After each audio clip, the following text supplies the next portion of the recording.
बिस्मिल्लाहिर्रहमानिर्रहीम, अस्सलाम वालेकुम। लाखों करोड़ों दुरूदो सलाम मोहम्मद मुस्तफ़ा सल्लल्लाहु अलैहि वसल्लम और आले मोहम्मद पर। मैं हूं उमर दराज गोंदल और आप मेरा फेसबुक और यूट्यूब चैनल देख रहे हैं। आज की बड़ी खबर जो इस वक्त की आप तक पहुंचाने के लिए आए हैं वो ये है कि मौजूदा हुकूमत जो मुख्तलिफ पार्टीज का और तमाम ही पार्टीज माइनस इमरान खान और जमात इस्लामी, इस वक्त एक मिक्स अचार खड़ा किया गया था और यह कंपनी जो है चलाने की कोशिश की गई, लेकिन यह कंपनी चलती हुई नजर नहीं आ रही। अब यह जो कंपनी है ये चारों तरफ से घेरे में आ गई है। इस हुकूमत का या इस कंपनी का मसला क्या है? पहला मसला यह है कि गवर्नमेंट उतनी कॉम्पिटेंट नहीं है, यह गवर्नमेंट इतनी फोकस नहीं है, यह गवर्नमेंट उस तरह से डिलीवर नहीं कर पा रही। दूसरे नंबर के ऊपर चल के प्रॉब्लम यह है कि खान साहब मुसलसल इस हुकूमत के ऊपर प्रेशर डाल रहे हैं और उनके दबाव डालने की वजह से अब एक बड़ा शिगाफ पड़ गया है।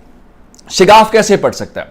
हुकूमत के जो अहम इत्तेहादी हैं वो जनाब आली अब परवाज भरने के लिए, उड़ान भरने के लिए तैयार हो गए हैं और पहले मरहले के अंदर बहाने तलाश किए जा रहे हैं। अब उन बहानों के ऊपर, उन बहानों को इख्तलाफात का बाकायदा रंग दिया जा रहा है।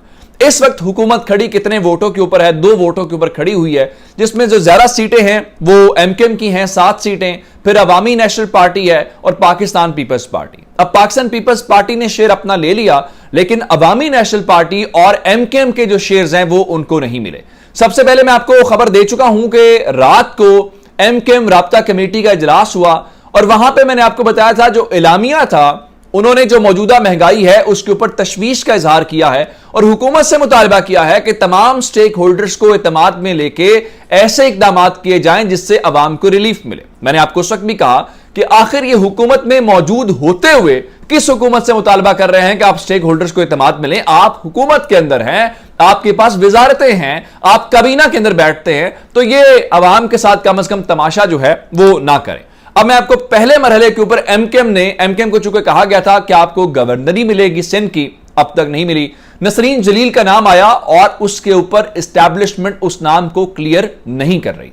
उसके बाद जो असल मामला उनका था वो पीपल्स पार्टी के साथ था, क्योंकि एमकेएम को साथ मिलाने के लिए नून लीग से ज्यादा जरदारी साहब ने काम किया था और जरदारी साहब और बिलावल साहब ने कहा था कि एमकेएम के तहफुजात को हम देखेंगे, हम आपके मामलात को हल करेंगे। तो उसके अंदर कराची के एडमिनिस्ट्रेटर की तब्दीली थी और उसके बाद लोकल बॉडीज इलेक्शन था। अब इस मामले के ऊपर पाकिस्तान पीपल्स पार्टी और एमकेएम के दरमियान फड्डा हो गया है सिर्फ और सिर्फ लोकल बॉडीज इलेक्शन के ऊपर। इस चीज से हटके एक और खबर सुन लीजिए, फिर मैं दूसरे इत्तेहादी के मुतालिक बताता हूं। और अगर एमकेएम इधर से उधर हुई, अब एमकेएम इधर से उधर क्यों हो रही है और एमकेएम ये ग्राउंड क्यों बना रही है, उसकी वजह क्या है? NA 240 के अंदर एमकेएम ने आप देख लिया कि जिस तरह से 65 वोटों से उनको जितवाया गया या वो जीते वो हम जानते हैं। उसके बाद अगले महीने, आज से 1 महीने के बाद तकरीबन 27 जुलाई को NA 245 जो डॉक्टर आमिर लियाकत के इंतकाल के बाद निशिस्त खाली हुई है, वहां पे जनाब आली इलेक्शन होना है और उनको अंदाजा है कि वहां पे क्या होगा, इसलिए वो अब अपोजिशन मोड के अंदर आने वाले। उधर डॉक्टर आमिर लियाकत से मुतालिक खबर जरा सुन लीजिए कि डॉक्टर आमिर लियाकत के पोस्टमार्टम के मुतालिक चूंकि अदालत हुक्म दे चुकी है, तो सिंध हुकूमत ने उनकी कब्र कुशाई और उनके पोस्टमार्टम के हवाले से जो कानूनी अमल है उसका आगाज कर दिया है और उन्होंने इस बारे में बता दिया। दूसरा, लोकल बॉडीज की बात हो रही है, तो लोकल बॉडीज की खबर यह भी सुन लीजिए कि वहां पर जो फिरदौस शमीम नकवी है, जो साबिक अपोजिशन लीडर भी हैं, उनके कागजात नामजदगी जो जिनाह टाउन के अंदर उन्होंने जमा करवाए थे वो मुस्तरद कर दिए, क्योंकि कराची के अंदर उनका मेयर का उम्मीदवार कौन होगा ये इंपॉर्टेंट सवाल था। और उसमें जो बिलाल गफार हैं, खुरम शेर जमान हैं, अशरफ जब्बार कुरैशी और फिरदौस शमीम नकवी इस फहरिस्त के अंदर शामिल थे, लेकिन फिरदौस शमीम नकवी के कागजात जो है वो मुस्तरद हो गए, तो कम से कम एक कैंडिडेट उसमें से निकल गया। अब ये खबर हो गई। मैंने आपको एमकेएम और पीपल्स पार्टी वाली खबर दे दी है कि उनके दरमियान इशू हुआ है लोकल बॉडीज के ऊपर, जो मुआहिदा हुआ था जिसकी बुनियाद के ऊपर वो तहरीक इंसाफ को छोड़ के इस हुकूमत के अंदर शामिल हुए थे।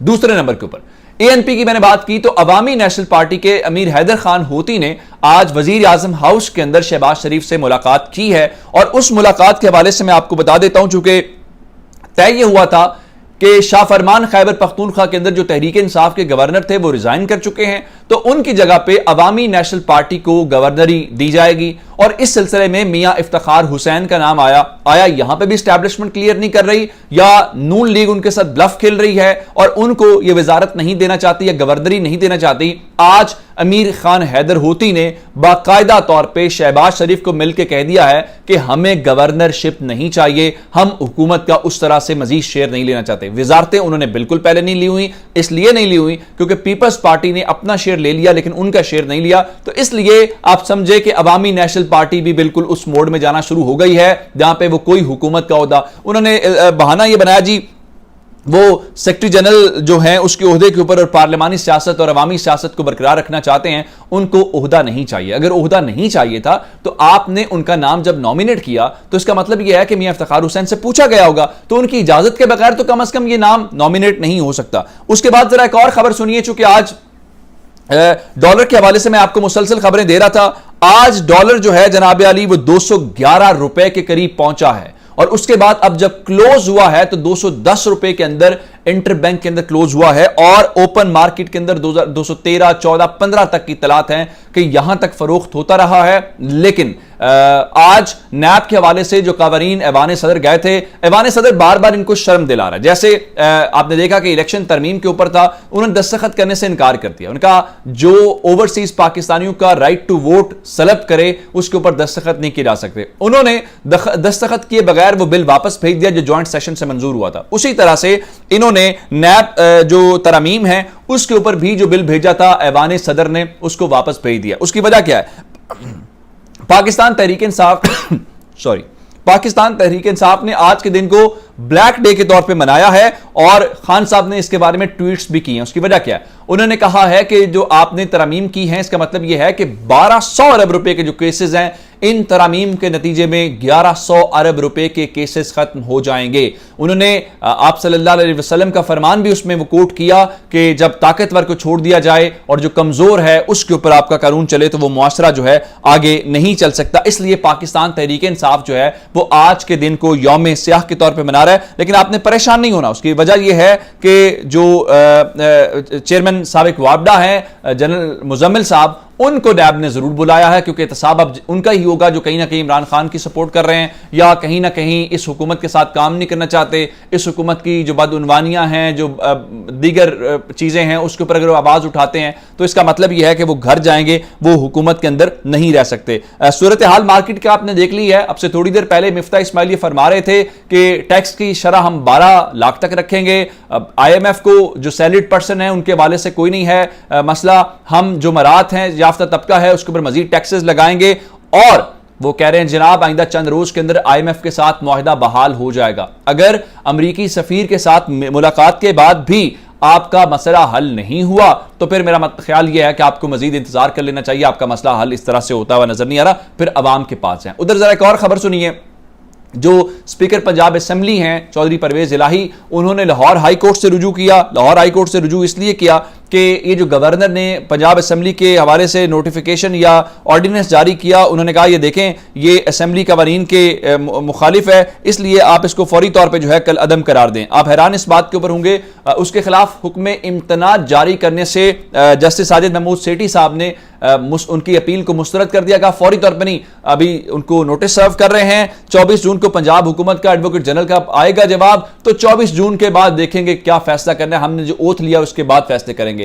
काश ये जब आपने हल्फ लेना था, काश जब आपने सारा कुछ करवाना था, स्पीकर नेशनल असेंबली को आपने बुलवा के ओथ लिया, उस वक्त भी दोनों तरफ से जवाब लिया जाता तो पाकिस्तान का यह हाल ना होता। लेकिन उसके हाल की वजह सुन लीजिए। आज पंजाब असेंबली ने अपने अरकान के एहसासों की तफसीलात जारी की है। सबसे अमीर जो है वो अलीम खान है। आप ईमानदारी से बताइए ये जो एहसासे आप टीवी के ऊपर देखते हैं, क्या इनके रहन सहन के साथ, क्या इनकी जो गाड़ियां हैं, इनके जो घर हैं, ये जो खर्चे हैं उससे मुताबिकत रखते हैं? इससे आप अंदाजा लगा लें कि पाकिस्तान का निजाम किस हद तक है। अगर आपने पाकिस्तान के निजाम को जज करना है तो अरकान असेंबली के एहसासे, टैक्स का निजाम और किस तरह से सबको मालूम होते हुए भी हम उनको पकड़ नहीं सकते, यह है कुल कहानी पाकिस्तान की। हम जितना भी शोर करते रहे, हम जितनी भी अवेयरनेस दे लें, जितनी भी चीज़ों को पॉइंट आउट कर लें, यहां पे आके कानून की ताकत जो है वो भी बेबस हो जाती है। अपना बहुत सारा ख्याल रखिएगा। खुदा हाफिज।